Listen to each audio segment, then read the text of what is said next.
been a while. So today is November the 7th, 2020, and obviously we have just started on yet another lockdown in the UK, something I'm getting rather used to now. But yeah, I'm doing okay. I'm still coping with some of the repercussions of my therapy from last year, but I thought it was an opportunity to maybe try and catch you all up with how I've been getting on. As you can hear, my voice is much better than it certainly was, and the majority of the pain has now gone away. I do still have some problems with relatively dry mouth. If I'm honest, I still struggle with eating certain foods, pasta, and certainly bread is a real problem. I can't eat anything that's got bread anywhere near it.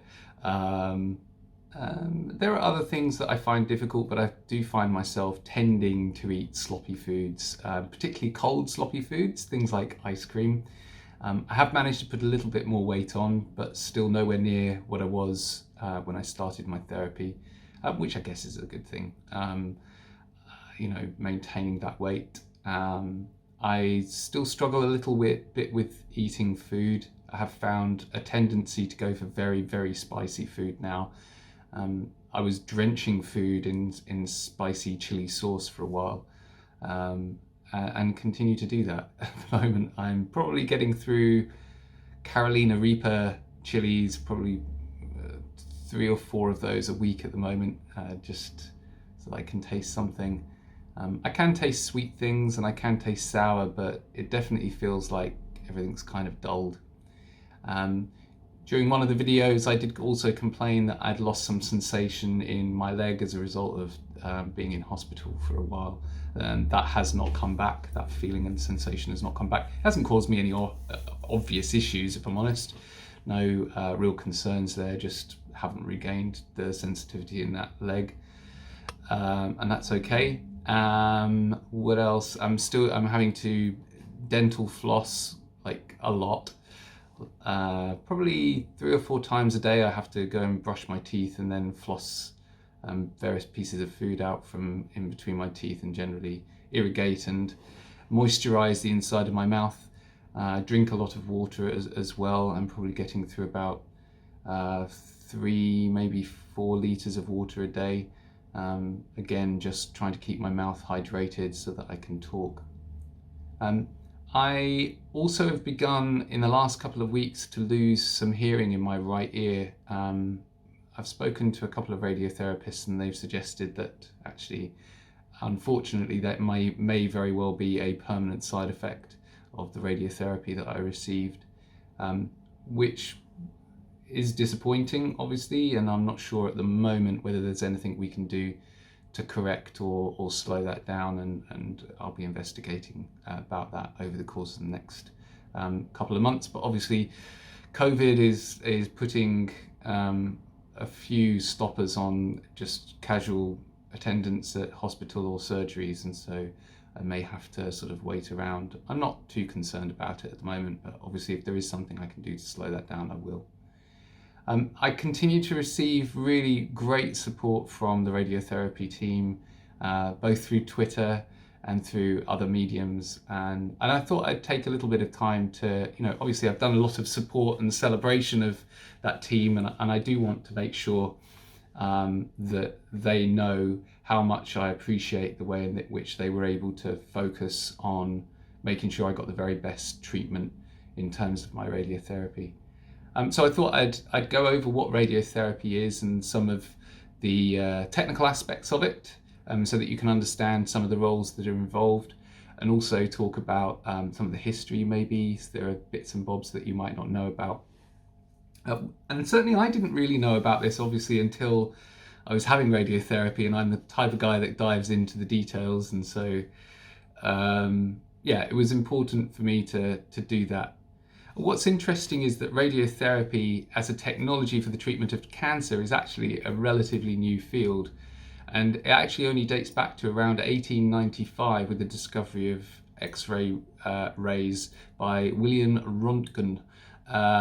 Emil Gruber was probably the first physician to use X-rays to treat cancer in about 1896. And then through the work of Marie Curie, who obviously won Nobel Awards for her discovery of polonium and radium in 1898. That then allowed more research and more investigation into the use of radiotherapy as a medical treatment. Godfrey Hounsfield invented the computed tomography, which is commonly referred to as a CT, in around 1971, and it allowed the ability to do 3D or three-dimensional planning, and shifted then from just 2D radiation delivery to 3D radiation delivery. And this type of imaging allows oncologists to be more accurate in their prescription of dose distribution, as they call it. The advent of new imaging technologies like this, and like the MRI or magnetic resonance imaging in the 1970s, and the positron emission tomography or PET scans in the 1980s, allowed radiation therapy from this 3D conformal to intensity modulated radiation therapies, or IMRT, and image guided radiation therapy, or which is IGRT. These advances allowed radiation oncologists to better see and target tumours, which have then resulted in better treatment outcomes and more organ preservation and many, many fewer side effects. I know that the side effects I struggled with, I can't imagine what that must have been like for patients sort of 40 years ago. And in fact, only in the last few decades has radiotherapy really seen significant improvements to its curative and palliative survival rates across the UK. In fact, some UK survival rates have doubled in the last 40 years, from 24% to 50% of patients now surviving cancer up to 10 years or more. For some types of cancer, though, this can be as high as 80%. 27% of patients diagnosed with any form of cancer will receive radiotherapy as a curative or palliative treatment for their primary cancer treatment. There are in fact 3 different types of radiotherapy in general. There's external beam radiation therapy, or XRT, which is actually the type of radiotherapy that I received. So we'll talk about that again in a moment. Brachytherapy, or sealed source radiation therapy, which is where a radioactive source is either placed on or placed in the body for the purpose of a therapy. And systemic radiotherapy, systemic radioisotope therapy, or unsealed source radiotherapy, which is where the radioactive source is actually swallowed or ingested. In general, all cells in the body can be damaged or killed by radiation, but tumour cells are far more sensitive to radiation than normal cells. In fact, radiotherapy uses this principle to kill or destroy the abnormal cells in a tumour. It uses the ability of the linear accelerator to deliver controlled doses of radiation to a tumour, while ensuring that at the same time that minimal radiation is applied to normal tissue. The linear accelerator produces, monitors and controls a radiation beam to the planned target area of the patient. The linear accelerator uses radio frequency waves pulsed by a magnetron into a waveguide, which is then synchronized by a tungsten electron gun. These electrons are then accelerated up the waveguide to a speed approaching the speed of light. When these electrons strike the tungsten target at the end of the waveguide, it produces X-rays. By careful configuration and control of the magnetron, it's possible to change the energy of those X-rays. The waveguide itself is formed of a series of copper cells with holes in between that help focus the beam through the vacuum of the waveguide itself. A tungsten cathode injects and controls the volume of electrons being produced into that waveguide. Next, the electrons travel along a sort of slalom of magnets which bend the electron path and focus it into a beam of about 1 millimeter in diameter. The high energy electrons then hit a tungsten target, where the electrons then convert into X-rays in the form of photons. These high energy photons then scatter in all directions, and we use a sort of phone-like funnel to then focus the electrons down again. The beam then passes through an ion chamber so that the actual dose being delivered can be measured. The measurements from this chamber are then also used to shut off the linear accelerator once the dose has been delivered. There's a second filter as a backup in case the first ion chamber fails and provides confidence about the dose being delivered. Finally, at the end, there's this multi-leaf collimator that is made up of tungsten leaves which transform the beam into sort of complex shapes that can meet a sub-millimeter requirement for the therapy delivery. Behind all of this are multiple teams ensuring that the radiotherapy machine is functioning and calibrated correctly, designs the therapies for patients, and then actually delivering the therapy over a course of treatment, sometimes augmented with chemotherapy, as was my case. Calibration and quality assurance for both the machines used and the individual treatment plans for patients is conducted by a back office staffing role of radiotherapy physicians.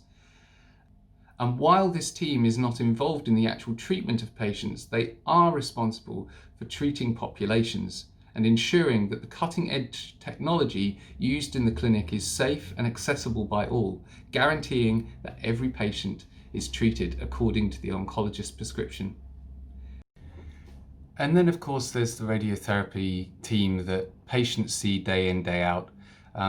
They're trained to not just cope with the very technical and scientific aspects of radiotherapy, but also to consider the patient holistically in terms of their physical well-being, obviously, but also their emotional and psychological well-being as well, and helping to treat and provide therapy in that respect. And the team at Ipswich Hospital really did treat me like a prince, and I was so indebted to them for the degree of attention they gave me. And they really were, even though I was asking for the moon on a stick, they did everything that they could to help make my process and my therapy and my recovery as easy as it was. So team members like Nicola, Helen, Mulaney, Gemma, Dale, Lindsay, Hayter, John, Jonathan, Lara, thank you so much, and everyone else that I've forgotten the name of today, but there are so many of you out there who helped me through that really, really difficult time and made sure that my recovery was as positive as it could be.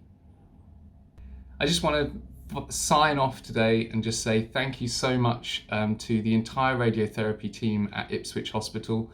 The oncologists, radiotherapists and the physicians there have been absolutely outstanding. And on this particular day of celebration of medical science and medical imaging, I just think it's worth just calling out that particular team and making sure they know that I'm incredibly appreciative of all their hard work.